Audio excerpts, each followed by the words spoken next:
Assalamualaikum warahmatullahi wabarakatuh. Perkenalkan, nama saya Sri Winani. Saya calon guru penggerak angkatan 7 dari TK Dharma Wanita Wotsogo, Kecamatan Jatirogo, Kabupaten Tuban.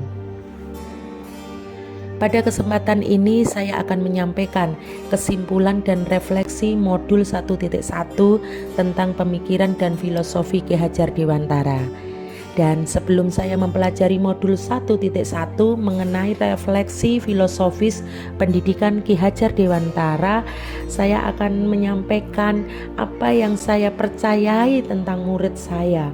Bagi saya, murid saya itu murid yang dikatakan pintar, murid saya itu dikatakan cerdas ketika murid saya itu akan dengan mudah belajar calistung, yaitu membaca, menulis, dan berhitung.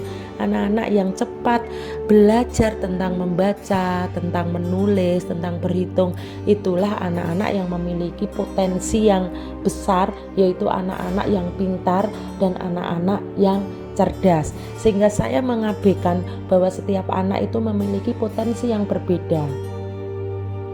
Kemudian pembelajaran yang sudah saya lakukan sebelum saya mempelajari modul 1.1 itu lebih berpusat pada saya sebagai seorang pendidik atau seorang guru.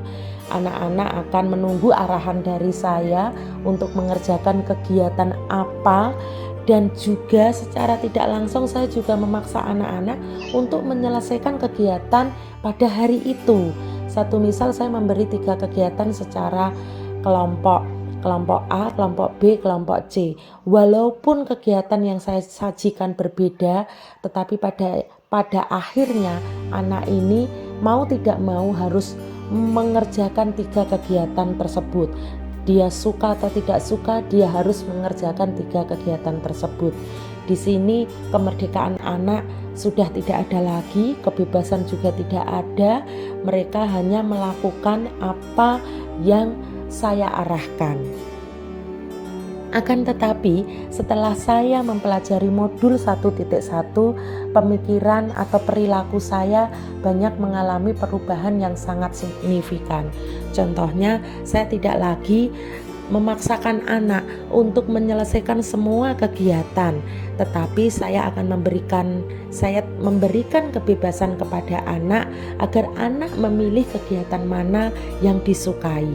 Dari situ saya melihat bahwa anak-anak ini ternyata memiliki potensi-potensi yang berbeda dan luar biasa. Dalam satu kelas, anak-anak memiliki potensi yang bervariasi. Ada yang kemampuan dalam mengekspresikan diri melalui gambar yang sangat bagus, ada juga yang memiliki kemampuan olah suara, ada juga yang memiliki kemampuan olah tubuh. Jadi berbeda-beda. Dan di situ saya juga menyelipkan berbagai macam kegiatan yang bisa membuat mereka itu bahagia, membuat mereka itu senang. Contohnya pelajaran berhitung, tidak harus menggunakan jari, tidak harus menggunakan buku, pensil, tetapi bisa dengan kegiatan seperti menghitung buah-buahan, kemudian menakar gula, dan lain sebagainya. Itulah kegiatan yang saya lakukan. Dan setelah saya mempelajari tentang modul 1.1, saya menjadi terbuka pemikiran saya mengenai pendidikan. Di sana Ki Hajar Dewantara menerangkan bahwasanya pendidikan itu merupakan suatu tuntunan dalam hidup anak-anak, memberi tuntunan terhadap segala kekuatan kodrat yang dimiliki anak agar anak bisa selalu mencapai keselamatan dan kebahagiaan yang setinggi-tingginya, baik sebagai seorang manusia maupun sebagai anggota masyarakat. Kemudian juga tentang pengajaran, bagian dari pendidikan. Pengajaran itu merupakan suatu proses pendidikan dalam memberi ilmu atau berfaedah untuk kecakapan hidup anak secara lahir dan batin. Dan satu hal yang sangat menarik bagi saya tentang filosofis pemikiran Ki Hajar Dewantara, yaitu Ki Hajar Dewantara mengibaratkan bahwasanya pendidik itu adalah seorang petani atau tukang kebun. Nah, di situ seorang petani itu memilih benih untuk ditanam, seorang petani atau tukang kebun tugasnya juga merawat sesuai kebutuhan dari tanaman yang ditanamnya agar tumbuh dengan baik. Tetapi seorang petani tidak bisa mengubah kodrat dan irodat anak. Jadi kodrat irodat anak itu tidak bisa dirubah, tetapi masih bisa dimaksimalkan, begitu. Jadi menggali potensi anak perlu dilakukan sejak dini dengan cara-cara yang sesuai dengan kebutuhan anak, dengan cara-cara yang menyenangkan. Menciptakan sebuah pembelajaran yang menyenangkan itu sangat wajib setelah saya mempelajari tentang modul 1.1. Dan setelah saya mempelajari modul 1.1, saya juga menjadi paham tentang semboyan Ki Hajar Dewantara, yaitu Engarso Song Tulodo, di depan kita harus menjadi teladan, ing madya mangun karso, di tengah kita juga harus bisa membangun motivasi, dan tutwuri handayani, di belakang kita harus memberi dorongan. Jadi sebagai seorang guru atau pendidik, kita harus memberikan contoh-contoh yang baik kepada anak berupa pembiasaan-pembiasaan, seperti halnya mencuci tangan, seperti halnya mencuci piring setelah digunakan, dan kemudian bermain bersama. Itu adalah hal-hal yang sangat perlu dilakukan. Diberikan contoh seperti itu agar anak-anak pun bisa meniru hal-hal yang baik dari diri kita. Kemudian juga ing madya mangun karso, di tengah membangun motivasi, kita harus selalu bisa memberikan dorongan kepada anak-anak bahwa mereka itu bisa melakukan yang terbaik, bahwa mereka itu bisa untuk mencoba segala hal agar bisa menemukan apa yang mereka suka. Tutwuri handayani, di belakang memberi dorongan. Sebagai seorang pendidik, kita harus bisa selalu memberi semangat kepada anak-anak bahwa mereka itu semuanya luar biasa.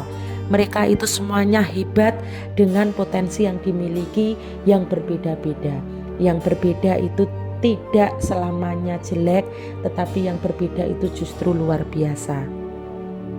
Dan baik, setelah itu saya juga menerapkan hal-hal baik di kelas agar bisa mencerminkan pemikiran KHD yang tadinya saya lebih banyak menggunakan buku, pensil, pembelajaran yang duduk di kursi dengan meja dan papan tulis.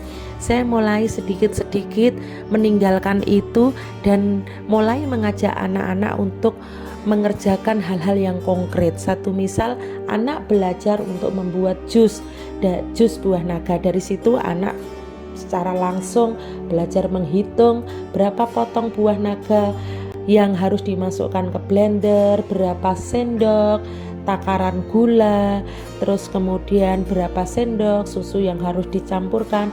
Anak-anak juga belajar menggunakan alat elektronik dengan cara bermain dengan cara yang menyenangkan.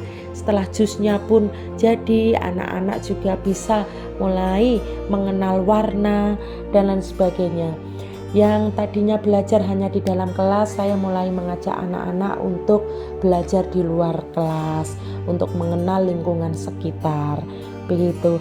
Dan banyak hal lagi tentang pemikiran KHD ini yang merubah pemikiran saya tentang hal-hal yang dulunya kurang bagus atau kurang tepat. Sekarang saya berusaha untuk lebih baik lagi.